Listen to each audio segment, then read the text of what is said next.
Well, the simulation hypothesis, which is that we are currently living in a computer simulation, should be understood literally.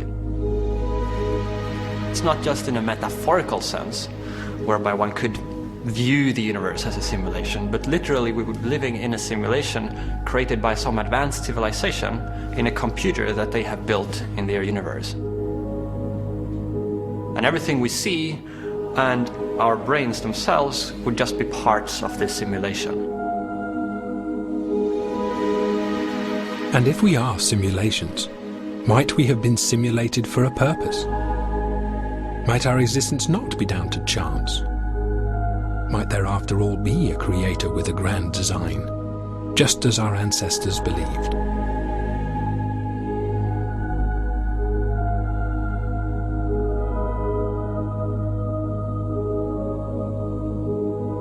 The simulation argument is based on empirical considerations about the levels of computing power that would be available to an advanced civilization. Of course, it couldn't even be conceptualized before we had the concept of a computer. So it's really only in the last several decades that the hypothesis could even be entertained. The creatures crawling across the board in the game of life are little more than blips of data. Nevertheless, they lend eerie support to the simulation hypothesis.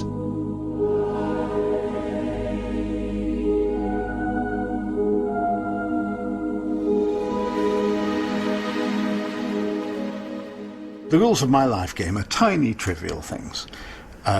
And the rules, of the real universe are so hard that we've been trying to understand them for thousands of years and, haven't finished yet by any means. So one can't really expect too much, but already these tiny, trivial laws exhibit interesting behavior. It proved an important point, which is that a system like this could have some of the properties of the real universe. So in a way, its design was copied, but in a very trivial way, from real-life biology. And so it's rather nice that, correspondingly, it became a kind of artificial biology.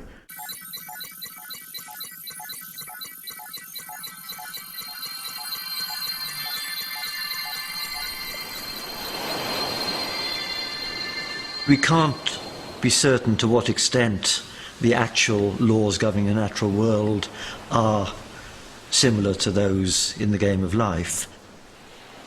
We do know that the laws governing the natural world are simple. We can write them down in simple equations. We can program computers to simulate them. And from great simplicity, we derive immense complexity. And if our existence is inside a simulation, are we real at all?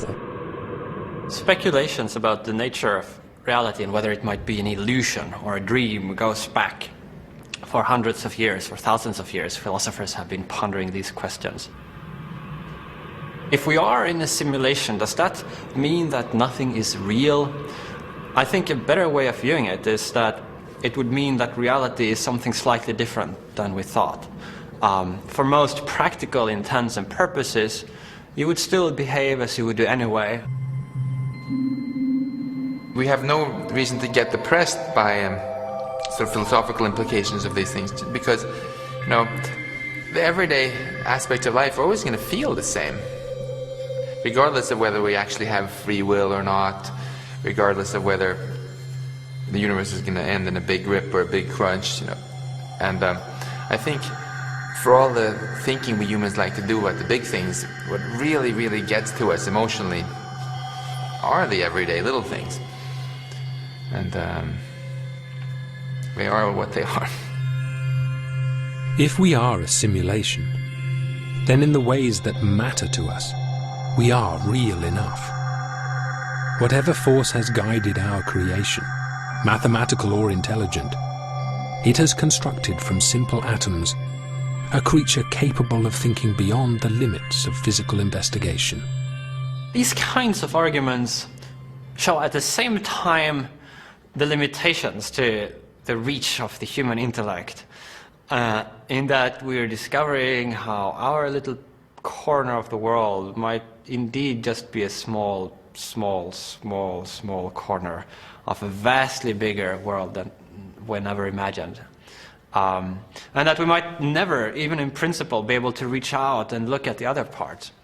And at the same time, these arguments also emphasize the astounding reach of the human intellect, in that we can begin to formulate theories and hypotheses that extend way beyond the world around us that we were evolved to cope with. How many lions entered the cave? Will it rain later this afternoon? What does that person think of me? These kind of very down-to-earth issues that our brain evolved, but it turns out that they can be used to begin to grapple with these fundamental questions of existence and the nature of the world. In searching for an alternative explanation to the religious accounts of our creation, cosmologists have uncovered a possibility that seems incredibly similar. An all-powerful, all-knowing, super-intelligent being. An entity whose motives are unfathomable and whose existence is unprovable.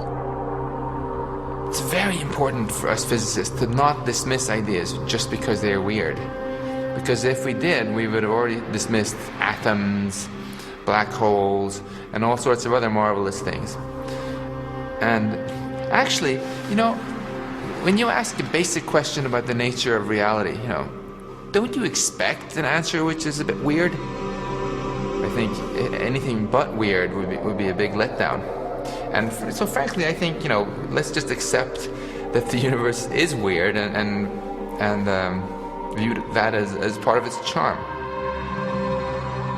There's no particular reason why our human brain should have evolved just far enough to be able to assimilate the deepest levels of reality.